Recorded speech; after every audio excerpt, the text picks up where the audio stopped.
Sveiki visi. Šiandien mes panagrinėsim, sakykime, vieną labai ypatingą problemų sprendimo komandą. Ir kai sakau ypatinga, turiu omeny, kad tai labiau panašu į stichinę nelaimę su kojomis ir tikėkimės gerais ketinimais.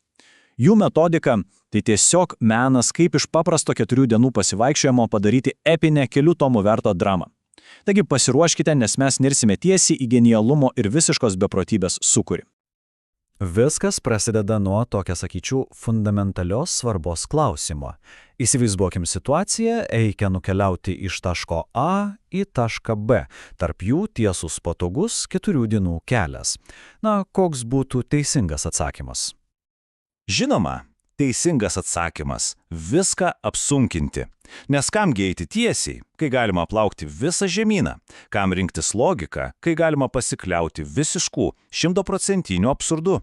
Taip panašu yra šios komandos garbės reikalas. Ir štai pats pirmas iššūkis – kelionės būdas. Paprastam žmogui tai būtų 5 sekundžių sprendimas. Mūsų herojams tai strateginis kongresas, kurio pavydėtų net geriausi pasaulio karo vadai. Štai čia ir atsiskleidžia visas strategijos grožis. Kairėje pusėje matom, nuobodu, pilką, bet logišką planą, o dešinėje prasideda tikras kūrybiškumo sprogimas. Plaukti upe, kuri beje teka į visiškai priešingą pusę? Genialu.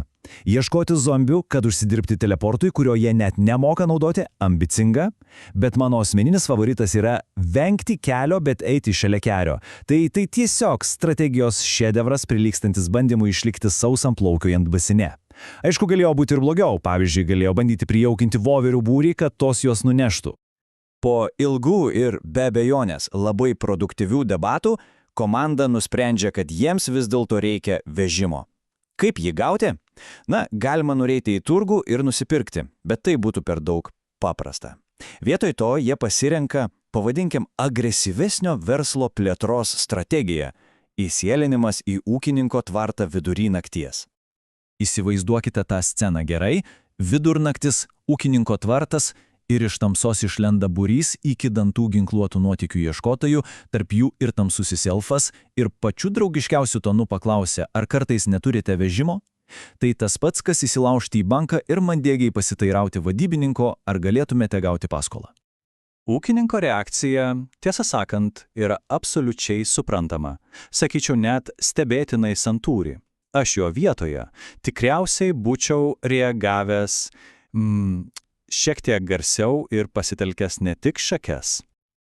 Ir štai, čia mes matome derybų meno apogėjo, po nesėkmingo bandymo apsimesti draugiškais kaimynais, pereinama prie plano B. Pasiūlymas, kurio neįmanoma atsisakyti. Kai mandagumas neveikia, visada lieka senas geras grasinimas fiziniu smurtu. Beveik visada suveikia. O dabar pati geriausia dalis. Po viso šito spektaklio, grasinimų, psichologinio teroro, ką jie padaro? Jie sumoka pilną rinkos kainą – 50 auksinių. Jie galėjo tiesiog ateiti dieną, pasibelsti į duris ir pasakyti: "Laba diena, norime pirkti arklį ir vežimą." Bet kur tada būtų visas smagumas, tiesa? Gerai, sandoris įvyko, vežimas gautas, bet santykiai su verslo partneriu, švelniai tariant, įtempti. Koks geriausias būdas deeskaluoti situaciją? Žinoma, priversti žmonės, kuriuos ką tik terorizavote, pavaišinti jūs vakarienę. Tai tiesiog elementarus mandagumas. Ir jie tikrai stengiasi, jie stengiasi sukurti jaukią atmosferą. Bardas Velovis groja skudučiais, ore skraido magiškos švieselės, net pasiūloma magiškai sutaisyti pjūklą. Tačiau ūkininkas su sūnumi sėdi sustirę, o jų akys tiesiog rėkia. Prašau, tik neužmuškite mūsų. Tai ne vakarienė, tai įkaitų situacija su muzikiniu akompanimentu ir specialiaisiais efektais.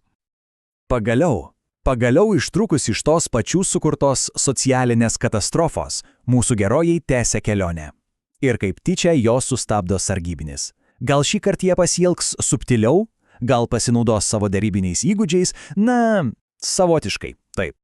Vienoj pusėje turim eilinį biurokratą, kuris nori, šiek tiek prisidurti prie algos.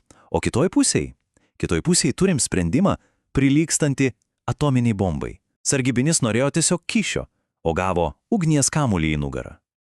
Herojai akimirksniu nusprendė, kad geriausias būdas spręsti administracinės problemas yra jų eliminavimas. Tiesioginė to žodžio prasme. Jokio liudininko, jokios problemos. Beveik filosofiška, ar ne? Oi, pasirodo, buvo maža smukmenėlė. Tas sargybinis turėjo draugų. Ir dabar jie atvyksta į įvykio vietą. Ką darytų bet kuris normalus žmogus? Spruktų kuo toliau. O ką daro mūsų didvyriai? Ogi pasilieka ir nusprendžia surengti pasalą tiems, kas atvyksta tirti jų pačių nusikaltimo. Tai drąsa, kuri ribojasi su visišku protinio aiškumo trūkumu. Šis planas, tiesą sakant, yra genialus savo beprotybė. Pasislėpti medžiuose virš savo aukos kūno, paliekant jį degti kaip jauką. Niekas, absoliučiai niekas, sveiko proto žmogus to nesitikėtų. Tai toks absurdiškas planas, kad jis tiesiog privalo suveikti. Tai lyg bandyti apiplėšti banką, apsimetus vazoninę gėlę.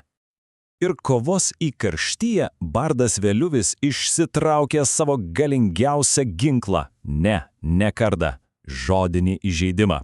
Įsivaizduokite sargybinių kapitoną, pasiruošusi mūšiui, ir staiga iš medžių išgirsta balsą rėkiantį, kad jo mama liepia eiti namo. Tai ne šiaip įžeidimas. Tai psichologinė ataka, kuri sukelia fizinį skausmą. Genialu.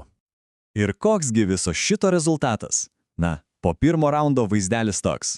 Dalis sargybinių dega, dalis sužaisti, o likusieji tiesiog stovi ir bando suprasti, kodėl kažkas iš medžių juos įžeidinėja.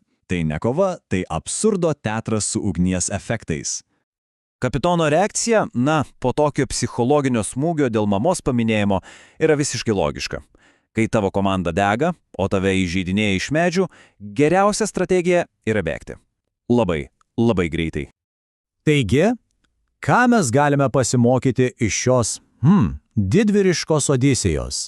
Mūsų herojai be jokios abejonės įgijo neįkainojamos patirties ir suformulavo keletą auksinių taisyklių ateičiai. Tai tiesiog išminties perlai, ar ne? Paprasti sprendimai yra silpniems. Tikros derybos prasideda tik tada, kai ant stalo atsiranda koks nors ginklas. O liudininkai? Liudininkai yra tiesiog neužbaigti reikalai. Ši filosofija yra stulbinančiai nuosekli savo beprotybėje. Ir galiausiai lieka tik vienas klausimas. Jie keliauja, jie sprendžia problemas, jie pasiekia tikslus. Savotiškai. Jie vaikščiantis chaosas, bet efektyvus chaosas. Tad ar tai didvyriai, kuriuo mums reikia? O gal tai tiesiog didvyriai, kurių nusipelnė pasaulis, kuriame paprasčiausias kelias yra pats nuobodžiausias? Pagalvokime apie tai.